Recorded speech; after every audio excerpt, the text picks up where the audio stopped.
పార్లమెంట్లోనే చేయాలి, ఇక్కడ కొట్లాడినా ప్రయోజనం లేదు అని నేను స్పష్టంగా చెప్పడం జరిగింది. అవును.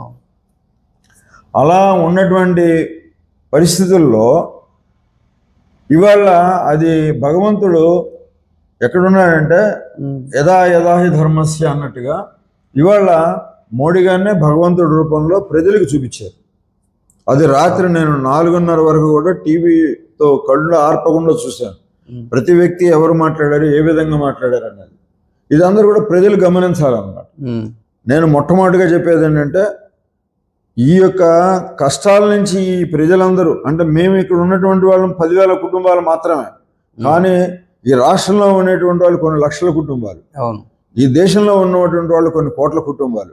కాబట్టి ఈ వేల కుటుంబాల నుంచి, లక్షల కుటుంబాల నుంచి, కోట్ల కుటుంబాలు ఈ రోజున రక్షించబడ్డాయి. ఒక కుటుంబాలు మాత్రమే కాదండి, అనేక సంస్థలు రక్షించబడ్డాయి. సంస్థలు రక్షించబడటమే కాదు, అనేక దురాఘాతాలు జరిగేటువంటి ఒక పద్ధతికి అడ్డగట్టు వేశారు మోడీ గారు. వక్ఫ్ బోర్డు అనేటువంటి దానికి వ్యతిరేకమేం కాదు మేము. వక్ఫ్ బోర్డు లేదా ఇంకో సంస్థ దేనికి వ్యతిరేకం కాదు, ముస్లింలకు కూడా వ్యతిరేకం కాదు. రాత్రి అమిత్ షా గారు చాలా కూలంకషంగా చెప్పారు.